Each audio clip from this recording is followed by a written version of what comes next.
Xornada de empates na terceira federación. O Boiro non puido facer efectiva a súa superioridade e non pasou do 0-0 co Vilalbés. O Noia estiveron preto de remontar e leváronse un punto ante o Barco. A 12ª xornada da terceira federación deixou poucos goles e reparto de puntos para os equipos da comarca. O Boiro non pasou do empate a ceros co Racing Club Vilalbés, a pesar de contar con ocasións e de ser un máis sobre o verde, mentres que o Noia tivo que igualar o tanto inicial do Barco para deixar un punto na casa. O conxunto adestrado por José Tizón desplazouse ata Magdalena para medirse a un sempre combativo Vilalbés, que amosou porque é o sexto clasificado do grupo. Os boirenses tomaron o mando dende o asubio inicial, a primeira ocasión foi súa e arredor do minuto 20 tivo a máis clara para adiantarse.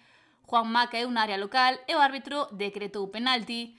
Vítor Casais executou o lanzamento, pero o meta local detivo o disparo para manter o 0-0. O Boiro levaba a iniciativa e buscaba o gol con gañas, pero sen acerto. Na segunda metade o Vilalbés contou con máis achegamentos, pero os do Barbanza tiveron dúas claras que non puideron definir con precisión. Ademais xogaron cun máis dende o 74 pola expulsión de Javier Rey por dobra amarela, pero a falta de puntería primou e o 0-0 non se moveu.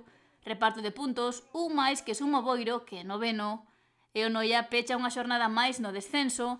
Os pupilos de Alberto Mariano recibiron ao Barco, rival directo pola permanencia, coa necesidade de gañar para sair da zona perigosa, pero os de Valdeorras golpearon cando apenas se cumpriu o primeiro minuto de xogo, e logo de poñerse por diante pecháronse atrás, cerrándose ante un Noia que foi de menos a máis.